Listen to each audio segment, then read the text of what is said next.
Hello, hello, and welcome back to another episode of Into the Nothing with your host, Patrice Douglas. And today I have a guest that I was stalking on TikTok, and he was on a live, and I just asked him on that live, I'm like, hey, would you come on my podcast? And he literally read my question on the live and he said yes. And I was like, fuck, that was easy. That's so cool. So today I have Andrew Murnane with me and with us. And this guy is so fascinating to me. I can't wait to have this conversation and just like delve into his brain and into his psyche and into his nothingness, which I think is something that he explores so much, the nothing, who we really are, which is, I feel like is going to be such a great conversation to have with this guy. And he has his own podcast, which is called Dualistic Unity. And he has a crazy audience, like a huge audience on TikTok and also on Instagram. And I just love it because you, Andrew, do these videos where you're just walking around the streets of New York and you've just got your phone. I'm thinking, this is what I'm observing. You've got your phone and you've got your headphones and you just like speak into the microphone and you just give these bite-sized pieces of wisdom about life, about philosophy, about the truth of who we are, about worry, about anxiety, all these different things. And there's just these bite-sized bits of information that I know when I'm flicking through TikTok, I'm just like, oh God, okay, yeah, I can let that go. Or, oh, okay, I can have a breath. Or, oh my God, I think that everyone's thinking about me and talking about me, but they're really not. So you just, I can see how much enjoyment you're getting out of it. But truthfully, as you can see from your audience and people engaging, you're just helping so many people. So thank you so much for coming on this podcast and saying yes to coming on Into the Nothing. Yeah, thank you for having me, Patrice, and thank you for that very kind intro of yours. It's really what I love doing is just utilizing my experiences and my sort of past history of going through things like social anxiety and just a lot of nerves all the time and worry and fear of what people think of me, to the point to which I, over the last, 4, 5, 6 years, I've figured out ways to help myself feel a little bit better and not worry so much and not be afraid of so many things and not get nervous all the time. And now I just share those things and I still am going through it. I'm a very normal 26-year-old human being and I still go through all sorts of stuff. And so I'm sort of grateful that I do now because I have an audience that I can share. When I figure out ways to work through something, I can make a video about it and flip it around and turn it into a sort of positive experience because I can then turn around and help other people. So I'm grateful just to be able to express these things with or without an audience, because it's really what I do love doing.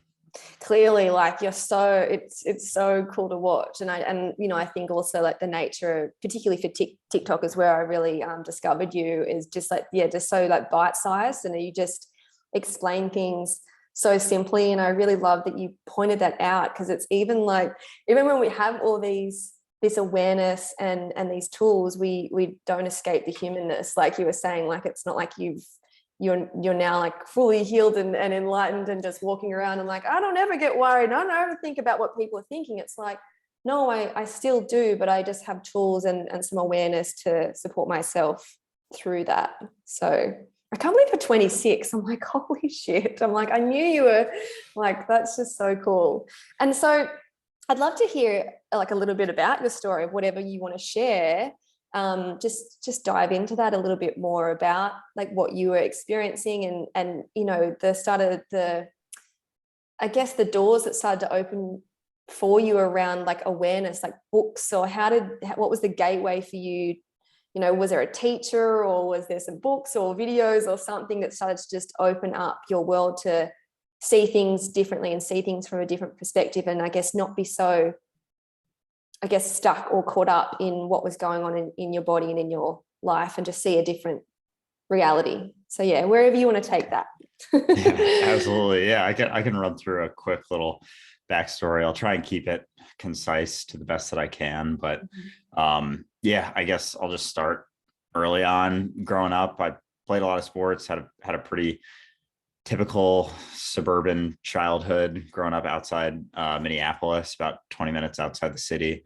Yeah, I had a younger brother and sister, so I was the oldest of three. And getting into like the mental health side of things, it kind of my main kind of biggest struggles were with feelings of nervousness, social anxiety, just worrying a lot about what people thought of me without having it's tough for me to think back and think of any specific traumatic experiences. I think it was more so just over time that these feelings of fear and worry and taking my thoughts in my mind as truth, to the point that I was so worried about what people thought of me that it wasn't even that I wanted people to have a positive opinion of me. I just didn't want people to have a negative opinion of me. So the way that manifested mostly in high school, I went to a couple different high schools. So I was the new kid a few different times. And I think that may have been part of it, of just me being very reserved and very quiet. And so me not wanting people to have like a negative opinion of me, I figured the way that manifested was basically, I was like, well, if I don't talk and I don't say very much at all or express myself, then no one can really have a strong opinion about me one way or the other. And if they're not having a positive opinion of me, I don't care. But as long as they're not having a negative opinion of me, like, I'm safe, I'm okay. And so that was led to a lot of internal suffering, because there were times where I wanted to express myself and there was just so much nervousness and fear that would arise within me that I wouldn't, and I would just avoid any situation where I had to put myself out there. And I basically never really understood like existing in the present moment, and that whole idea, although, it's not an idea, it's just reality. Like, technically we're always present, but there is a way that you can suffer so much in your mind that it's tough for you to even realize it, because you're just taking all of your thoughts and perceptions and judgments about yourself and the world around you so seriously. You're taking them to be the truth, when in reality they never are.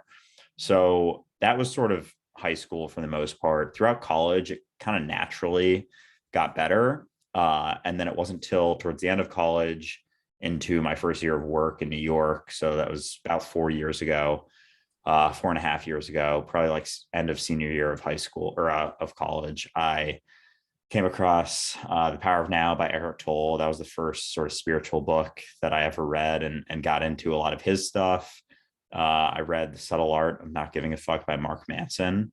That was another one of my favorites. And so some of the first things that hit me were, it was actually in college between junior and senior year. I had this internship that was sort of just like a project my cousin and I were working on, looking into lower income houses and trying to get an investor to like help us buy a few, because we saw it as a decent investment opportunity. And so many of my friends from school had like just kind of typical corporate internships. It was just like a 2.5-month internship. They got paid for it, whatever. And I was doing something a little bit different. And every time someone asked me what I was doing, I had to explain it. And I was getting very internally worked up about, just because I cared so much about what people thought of me, having to explain this situation of things that I was doing over the summer was just such a burden. And I almost never really wanted to. And I was always worried, oh, what are they going to think? I wish I could just say like, I work here and do this, and just, it would be easy. And then that summer, I think it was summer 2017, it hit me one day, because I was really getting worked up about seeing people and like having to explain this. And I was just like, wait a second, why do I care so much about what people think of what I'm doing with my life? Like, I have my own entire life. They have their own entire life. Like, why am I spending so much time worrying about what they think of my life? Like, it's not necessary. It quite frankly, it doesn't make any sense.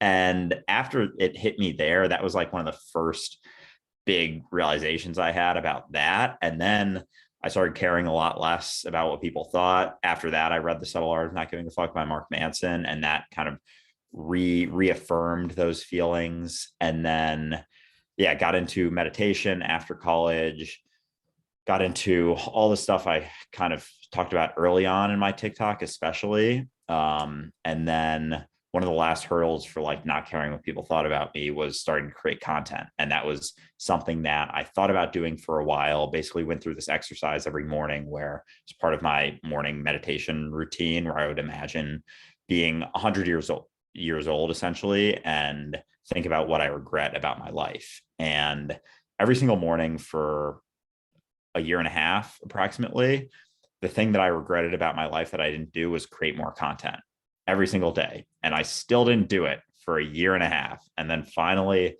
it hit me one day. I'm like, I know I'm going to regret this. The reason I wasn't doing it was the typical stuff: fear of judgment, fear of failure, that a lot of people go through, a lot of things I talk about now. That was the reason that I didn't do it for a year and a half. Every single morning, I knew that I was going to regret not posting content. And I didn't even have any aspirations of like becoming a TikToker or content creator. It was just, for whatever reason, something inside of me was like, you got to start creating more content, dude. And then I finally did it. And I made a YouTube vlog, did an intro for that, put it on TikTok. It went viral, got a few thousand followers. And then yeah, I was just like, all right, well, I already decided I'm going to start posting content, so I might as well see what TikTok has to offer. Because initially I just made a YouTube video. That was like my first thing. And I was doing a little bit on Instagram, just like on my stories more so. And then, yeah. And then, so that's pretty much everything leading up to creating content. And then it's been a journey ever since then, the last year and a half or so, but we can get into that too, because I know that was a little bit of a long-winded answer. No, it was awesome. It was just like, it painted a really vivid picture. So thank you. So cool hearing your story. And I just wonder if anyone listening is going, oh my God, that's so like me in these different shades and different parts of your story. And for me, I just can relate so much to. So interesting. I was thinking about myself when I was a little kid, and I don't know why I just had this. I was quite nervous, and yeah, my older sister is very loud, very outspoken, just so creative, so much attention on her, and for all these different like reasons of being so outspoken and so creative, and also like causing a lot of tension at the same, like, you know, at the same time, because it's just so bold. And I think, yeah, I was quite a bit meeker and a bit milder, and actually spoke about this on the last podcast. We were talking about this, but that flavor of not wanting to say anything mean about anyone, because I wouldn't want anyone to say anything mean about me. It was actually quite a selfish, like, it sounds like quite a loving thing, but truly I was just trying to protect myself. I'm like, I don't want to say shit about anyone because I don't want them to speak stuff about me. And so just, yeah, I guess not speaking up, kind of similar to you in that kind of essence of not wanting to speak up so much, because there's that risk there. And so like being quite suppressing myself and holding myself back. And I know in my own journey, I got to the point when I think it was actually around like 2017, and I just started to notice how insecure I was feeling, and how much I was second guessing myself. But at the same time, I could feel in myself, I'm like, there's a leader inside of me. Like, I've had so many times in my life where I've been a leader and people wouldn't know that I'm feeling this way, but I'm feeling so insecure, just thinking like every single person my boyfriend sat next to, like every girl, I'm like, they're definitely sleeping together, and just like all of these stories. And I just had that moment of like going, what the fuck's going on here? I need some help. And also similar to your story, Power of Now being the gateway of that, starting to crack open to that awareness of just something else, that there's something else here. I'm not just this human body. So yeah, I can really relate to that. And just like how cool, I you know, it's interesting that you say, you know, it took a year and a half for you to hear that message over and over again, that your 100-year-old self is just like, I would regret not creating content. But I just feel like sometimes these things take time to really sink in, and when you're ready, it's like for me, when I wanted to leave my corporate job and do my own thing and be creative and express and be, you know, free in inverted commas and do my own thing for so long. And I spoke about it internally and to people for a couple of years. I even got to the point, like, this is before I actually took the action and left my corporate job. I got to the point where I'm pretty sure I was telling people that I'd done it before I had done it. It's like it was so part of who I was, but I hadn't actually done the thing. And I just, sometimes that's just how it goes. Hey, you just like kind of like sitting, and then there's that point. But how cool for you that when you actually did it, things just like the alignment or just like the magic of it to just, it's like for that video to go viral on TikTok. Like how cool is that? You must have been like, oh, okay, this is what I'm supposed to be doing. Did you have that Yeah, a moment little of bit. like, okay, this Yeah. is the thing? Yeah, it was funny because the whole thing with that and going through that exercise and just like thinking about my like future regret, what it's going to be, it like there was no part of that or no part of me creating content or starting to create content had anything to do with being like quote unquote successful with it or gaining a big following. So I basically like succeeded just the first time I posted a piece of content, putting myself out there in that way. And as I just continued to do so. And it was funny because I always, like throughout all those years, even when I started caring less about what people thought of me, there was still a bit of a like always a little hesitation before I posted anything. And sometimes it would cause me to not post it, even when it was just like, a random Instagram picture. Like I would post every couple months before I really started making content, just like a picture or something. There would always be a hesitation about like, oh, what would this person think about this? And sometimes it was people that I didn't even interact with very much. It was like some random people from high school or from wherever. And it was nice because when I decided to start making content, it all kind of happened at once where I decided to, that little hesitation thing just like vanished. It wasn't even like it lingered for a little. It was just completely gone. And all of a sudden, like there was no resistance or separation between me having an idea to post a video and me posting it. There was no like second guessing anything. And as a content creator, as you might know, it's makes things way easier when you're just like, I have an idea and I'm gonna film it and I'm gonna post it, and I don't really give a shit how it does or what people think of it or what people think of me for doing it. It's just something I want to do and I'm gonna do it. And I've posted some semi-controversial stuff and just like identity questioning type videos that sometimes people don't love, but it's not even my content. As much as I love helping people, the intent is not necessarily to help people. It's just me expressing myself authentically. And if people find it helpful at all, great. But all I'm doing is sharing things that have helped me and expressing myself authentically. So there's not this burden that I feel to constantly be helping people. And I think that is helpful because I know a lot of creators fall into that and they feel like, oh, if I take a break, I'm going to be letting all these people down. It's like, if you're not prioritizing yourself and filling up your own cup first, you're not going to be able to help other people. Like I firmly believe that you can only help people from an overflowing cup. Like your cup is so full that it's overflowing and you can pass some of that off to other people, as opposed to having a cup that's a quarter full. There's nothing left. And you're just going to deplete that the more you put yourself in a position where you feel like you need to help people, as opposed to, feeling gratitude for the ability to be able to just express yourself and have the opportunity to have people be helped by it without you necessarily like shoving it in their face and being like, this is me helping you or something like that. If that makes sense. Yeah, I feel like just to, I guess, to speak into the energetics, it's really fascinating because I think it's coming from, I guess, such a clean place for you to be just sharing because you want to share. Like it's not like, it's not like, I guess sometimes the feeling of, and I know this in myself, around like wanting something, I've got to help people. There's a bit of like tension and I guess resistance in the body, that there's an expectation of it having to be. But I guess that feels like there's just like just a freedom for you. Like you're just doing and I think also your process of creating something and then just putting it out there without like overthinking it and just getting it out there. It's just like, one, that's nourishing yourself because you're not kind of leaving it stagnant in your body, overthinking it and keeping it just over here, mulling over and over. You're just like letting it fly, letting it move, just how it is.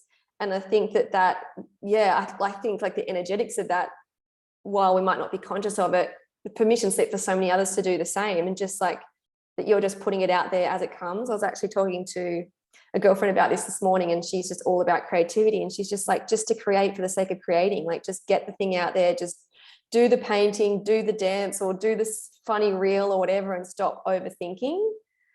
Just get it out there and just move. I just think there's the cleanness to it. There's like life force, just allowing it to just move as it is, rather than trying to make it something that it's not. And in that, it's so magnetic and so like, it's just so like free and so clean, if that makes sense.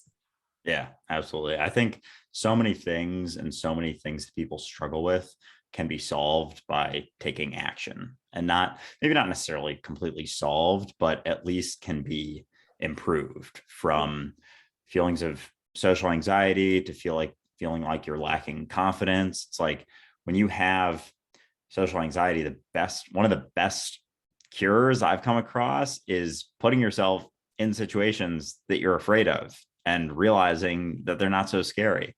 And I know, because even for me, just like walking around New York filming videos, like I don't have a second thought about it now. But when I first started a while ago, a couple hundred videos ago, like I was uncomfortable the first few times. And I did worry about what people were thinking of me. This dude who had like a mic in one hand, his phone in another, just like talking into his phone, walking around the streets, like paying attention to other people walking around, so I'm not running into people. But once I had a clear path, like not really focusing on it at all. And so now it just becomes a second nature sort of thing. And confidence is the same sort of thing. Like my take on confidence, when people ask, is typically like, a lot of people think of confidence as a feeling. Like a confidence person just feels confident all the time. They can just do anything. They're not really afraid of anything.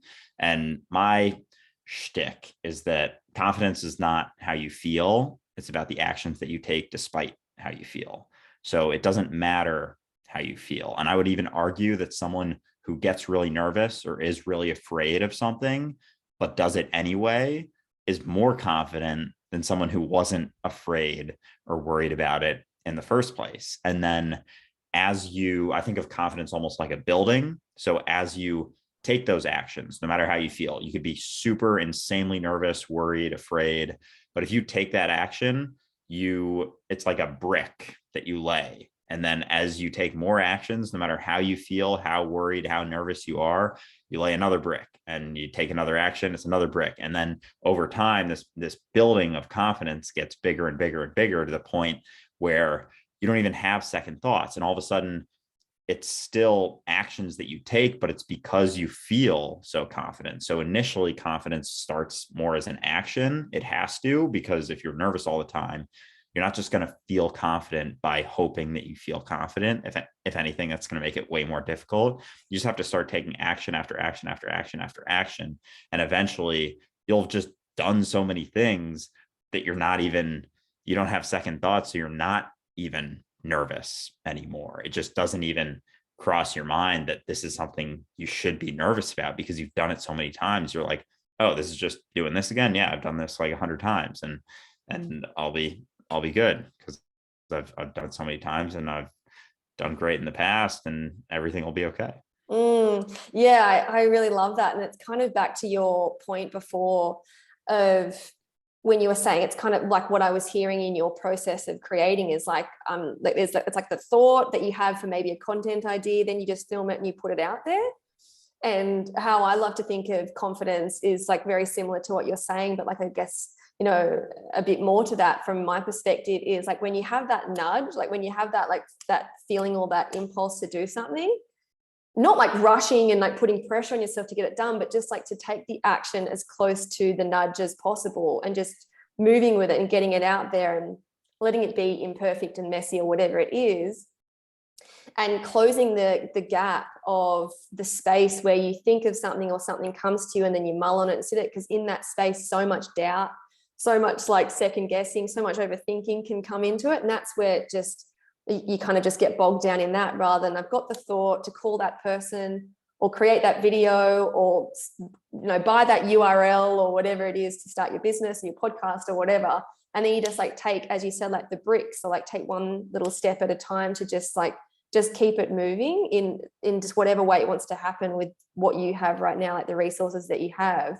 And there's just like that, you're just keeping the energy moving. It's just like, rather than creating all that space, it's like, I have that idea, should I go and ask my friend if I should do it? I'll call my mum and tell her. And then in that, you get everyone else's opinions, and also all the thoughts that are just like, I'm not really ready, I'm not really good enough, I don't really have the equipment, I don't really have the money. Like all that stuff starts to just like drop itself in, rather than just like, I've got the nudge and taking action. And I love that, because in that we actually build self-trust.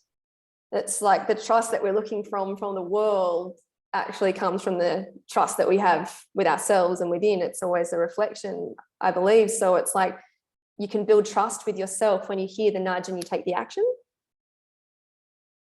It's like that. Yeah. Something you were talking about that you just like mentioned, and something that I had to talk to you about was like, I guess, controversial, or where you call out, like, from your perspective, and in my language, not your spiritual kind of bullshit. You know, like there's things where you're just like, I'm just going to speak into this thing because I see it from a different way to how, I guess, mainstream manifestation, you know. And I think it's really fascinating to watch that. And just like, when the world's all moving in one way, I really enjoy when someone's like, we're all looking over here, but can we just look over here and just kind of, we're all moving in this, is it really the tool that we think it is? And is there anything that comes to your mind right now, like one that it's maybe fresh for you, that you'd like to speak into, like to share, like something that's just like, guys, can we just have a little look at this?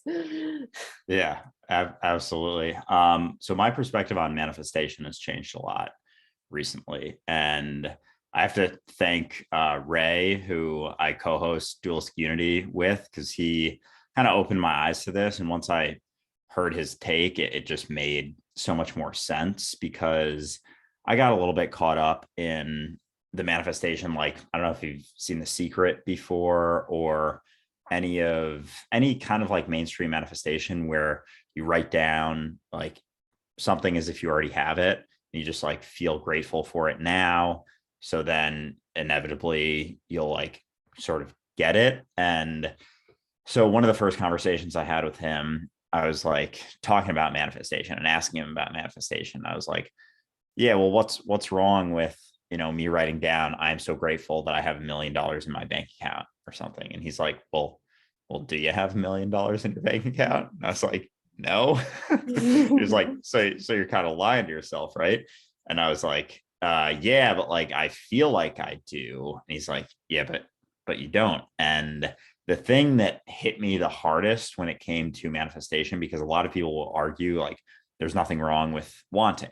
Like there's nothing wrong with wanting something as a human experience. We can want things, whatever. And there's never anything wrong, but there are, and there's no, like, we can get into this too, like there's no good or bad. But when people hear that, they're like, oh, so I can just walk down the street and shoot someone in the face. And it's like, well, just because there's no good or bad doesn't mean there aren't consequences to every single action that you ever take.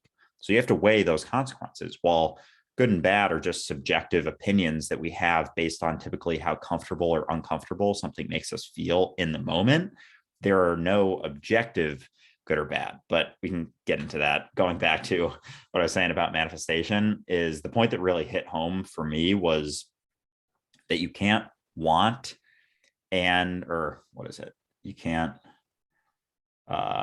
you can't want and fully experience the here and now simultaneously. So if you're wanting, you are out. So like technically you're always present. You can't escape the present. Even when you're regretting something you did in the past, or worrying about something you are afraid of happening in the future, like, you are present. It's what you are. You can't escape it. You can't experience anything outside of right now. But if you are wanting something, you are kind of mentally taking yourself out of the present moment. And this experience is only this human experience, this experience of the illusion of duality that we are going through right now, is only ever happening now. It's the only thing we can ever experience. So manifestation is not something that happens in the future. It's not that we want something in the future and then we get it, because at the same time, if we're wanting one thing and we're so focused on it, it's like we put on these blinders and we're only focused on that.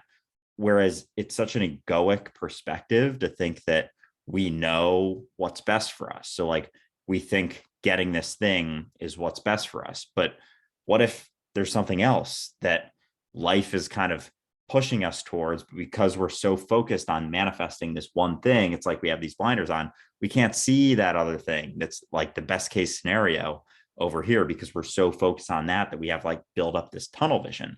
But the main point is that you can't want and experience the here and now fully simultaneously. Like you can't do those things. You're either wanting or you're experiencing right now.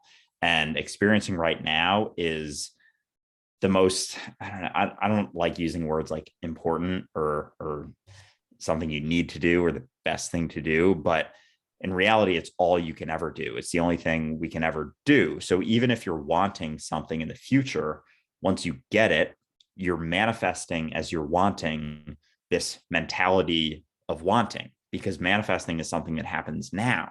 It's not something that happens in the future. So as you are wanting, even if it's something you think is best for you, you may be missing what's right in front of you here and now, and you likely are. So that is more or less my perspective on manifesting. I get into some, not arguments, but discussions about it sometimes, because people argue there's nothing wrong with wanting, but you can't experience here and now and want at the same time. That's kind of what it comes down to for me. And that's what really made it clear to me that the mainstream manifestation type stuff just doesn't really make a whole lot of sense, and can cause you to miss out on potentially more beneficial paths for yourself here and now. I think it's a really cool perspective, and I really relate in a lot of ways. And I think you explaining it just like, I think that it's interesting, just this idea of stuff that's in like spirituality and these concepts where I know for myself, like getting really caught up, and even I was talking to my girlfriend Steffa this morning. She's actually got an episode in on this podcast called "Feel All There Is to Feel," and we were talking about how there's like a lot of like this spiritual bullshit, for want of another word, and just getting really caught up in it, because like it becomes very mainstream, and you just get caught up. And there's this point where I found myself like just coming back to simplicity and realizing that everything I've actually ever wanted has always appeared, or maybe there's also a part of me that's always just enjoyed whatever is. I can always just kind of make the best of whatever is. So maybe in that, I'm not necessarily desiring and wanting, I'm just like enjoying life as it is. And the more I got caught up in wanting money and making my business about money, it's just caused me so much tension. And it kind of comes back to like that ethos that you have around creating content just for the sake of expression. It's like that in my business. So we're just like, when I'm just creating now for the sake of creation and just like feeling good and feeling exciting and doing whatever the fuck I want, you're taking my attention away from like wanting and needing money. And it just is already here, like the abundance that I was searching for was actually here. But yeah, just noticing myself get really caught up in like communities and spaces of all this spiritual stuff and all these practices and everything, which some have been awesome, and I'm not going to take that away, but a lot of it has been a lot of like just smoke. I don't know, like just and realizing that now, and grateful for it to come back to this place of simplicity. And even noticing in myself the process of like when I first started to turn up online for my business, just kind of mimicking how people were speaking in the community I was in, or like friends that I was around, like really like spiritual language, and language that we don't just use on the day-to-day, like just talking to someone over like a kitchen bench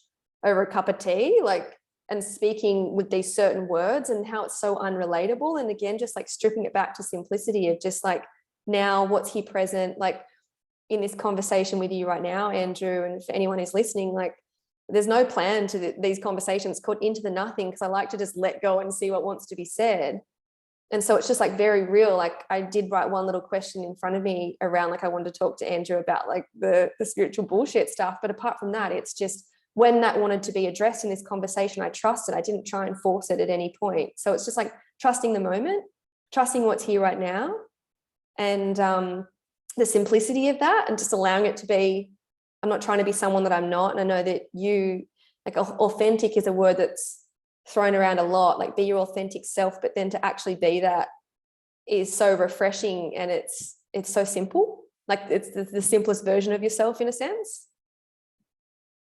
Yeah, definitely. It's like when you're being fully yourself, it's when you're not trying to be anything at all. And technically we could argue that you're always yourself, but there is definitely a resistance that people build up, I would say. And yeah, I think trusting in yourself, like that's true faith, quite frankly. It's realizing, but it does come back to the understanding that it'll always be okay. Like there's never anything wrong. Like nothing could ever go wrong. This is all a dance happening for no one, for no reason whatsoever. And so what could possibly go wrong? We're all the universe experiencing itself through, different positions, but not divided in that way. Like even division and space and time are all just conceptual things that we have created, but it's always right now. And it's the only thing you ever have to be aware of and only place you ever have to be, so there's a lot of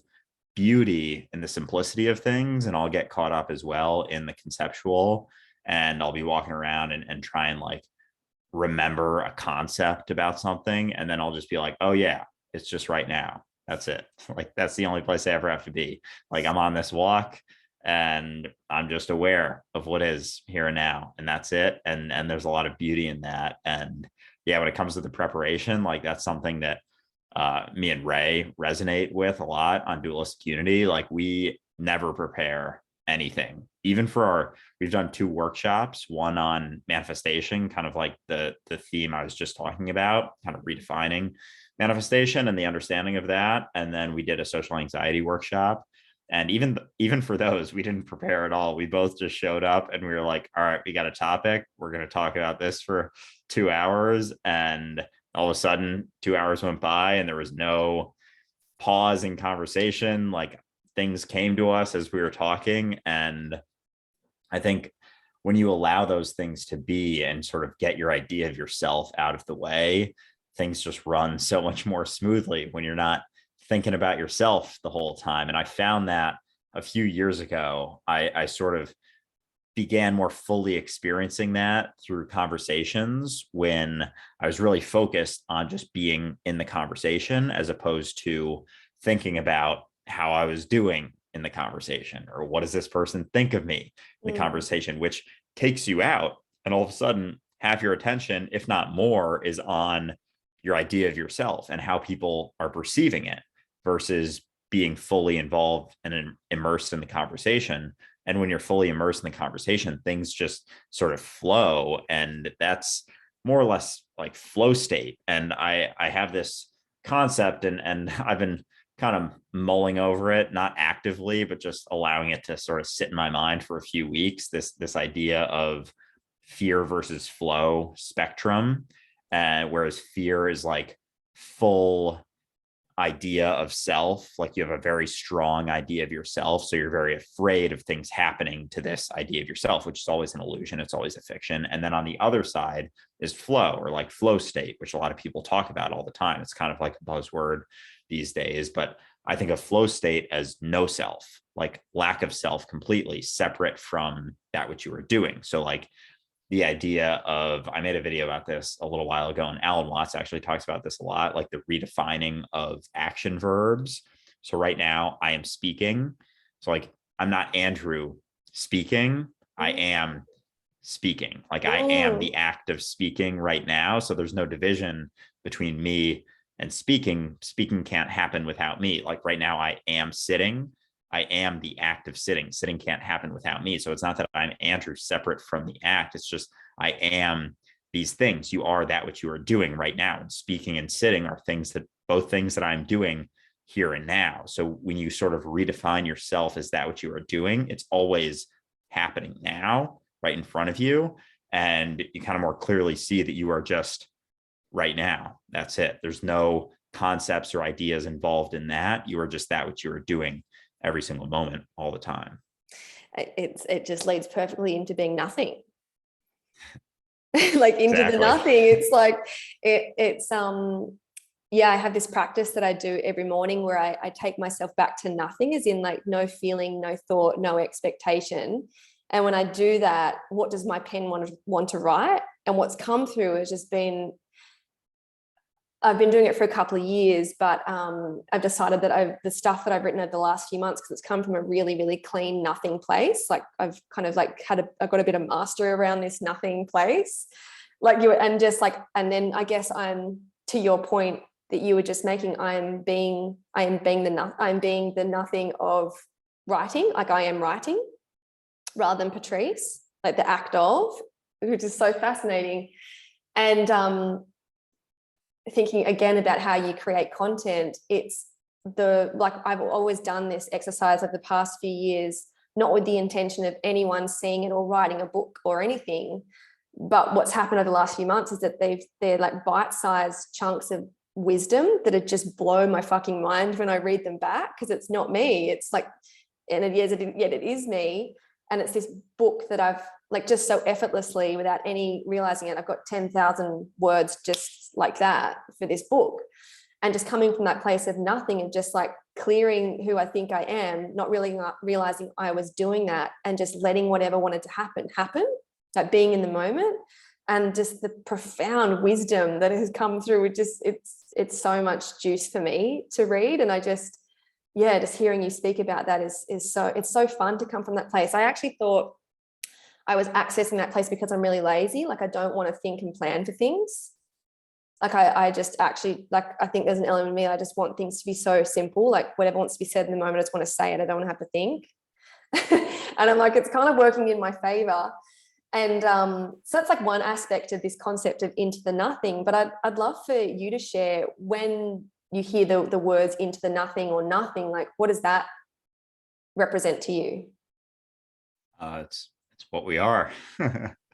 And yeah, it's funny you bring up the idea of like feeling lazy, not wanting to think. And I think that is just the idea of thinking as the highest form of intelligence, I think is very flawed, but it's something that our society has latched onto, that thought is the highest form of intelligence. And Ray and I talk about this on our podcast quite a bit, just about how, and he mentioned it, I think in the last one, about how thought is actually a pretty low form of intelligence because it is so muddled with our individual judgments, perceptions, and experiences that are limited to just this individual experience. And this, whereas the nothing, which we truly are without the idea of self layered on. So we are nothing and everything simultaneously. So when there isn't as much idea of self and it isn't as much thought going on, it's almost like we're able to tap into that truly who we are as that nothingness, and tap into the intelligence of the universe that is being expressed as us every single moment here and now. So that intelligence is always available to us, but we have just gotten so clouded and so overcome with identification as a society that we like it's very rare to be able to tap into that. And you see people who are able to over time, and they're people like Jesus or Buddha or Alan Watts or anyone like that, who we remember, and they become like these sort of people start worshiping them in ways. And it's just that they had such little self. Like I think Jesus, one of his quotes is like, come with me, my yoke is light. Like him basically saying like, come with me, I have no identity. My bearings are very light in that way. And Ray and I talk about this sometimes because like we're not religious in any way, neither of us whatsoever, but neither was Jesus. He refuted his beliefs and all of that. And then like Jesus wasn't Christian.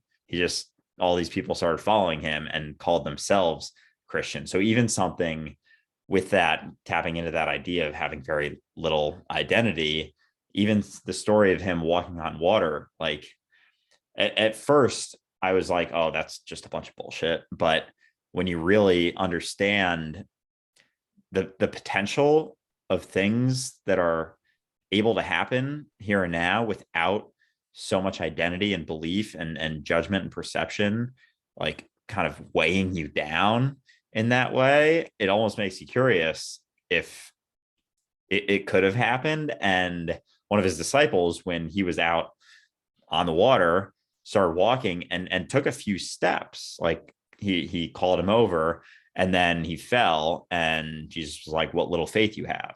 And Jesus wasn't talking about faith in him as like God Almighty. He's talking about faith in the disciples' faith in themselves for being able to do that. So I think Jesus is just a very misunderstood guy. We don't have to get too deep into that realm, but yeah, when you mention Into the Nothing, like that's what we are. That's what I am, as you, as Andrew, as anyone listening. Like it's all the same I in that way.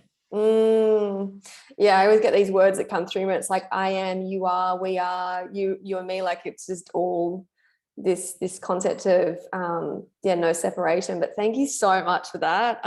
This conversation is just, I'm so grateful you said yes. I'm so excited. This has been so epic. I've learned so much, and I'm sure anyone who's listening has learned so much too. I think you have such a great way of making things really practical and simple and understandable, these concepts that can feel so far away. I think you have a real knack for that. It's so cool. And just, it's just really cool to spend time with you. Really grateful you said yes. So thank you for coming on Into the Nothing. Thank you, Patrice. Yeah, I really appreciate it. I love having these conversations. So I really appreciate you giving me the opportunity to speak with you about it. It's my pleasure. And is there anything like going on in your world? Like obviously I'll drop all your links and stuff connected to this podcast, like your podcast link and also your TikTok and stuff like that. But is there anything you'd like to share that's going on in your world?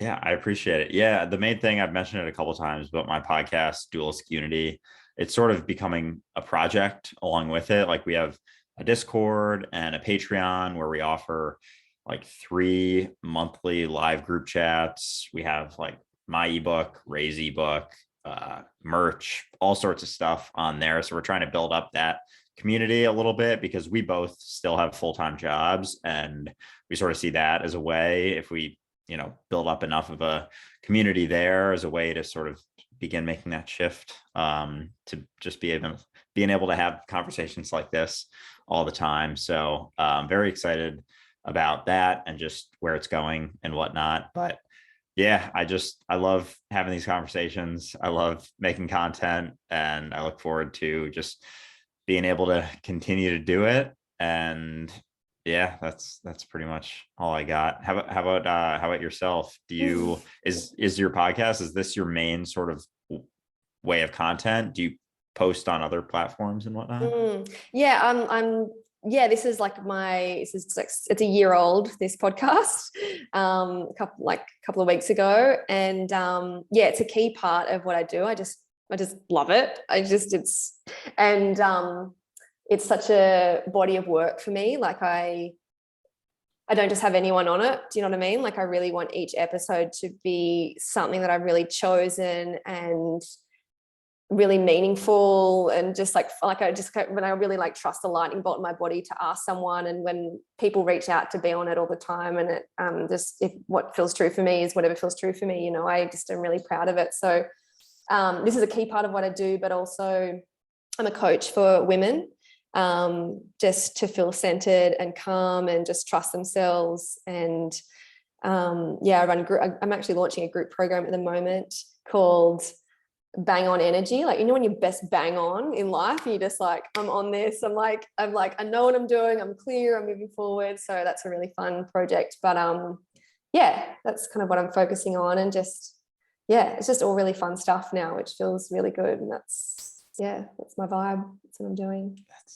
That's awesome. Well, congratulations on 1 year of the podcast. And yeah, that's really cool to hear. I love, hearing about other people's journeys on this on this place we call Earth. I know.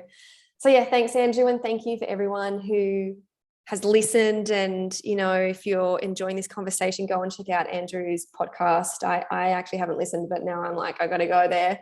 And yeah, I hope you're just enjoying your day and doing what you love and just stripping away a bit more of that identity to come back to that nothing, because it's really fun. Even if you do it from a point of just wanting to be lazy, just do it. It's it's really fun to trust the moment, see what wants to be said. It makes life a lot easier. So yeah, thank you, Andrew. I really appreciate your time.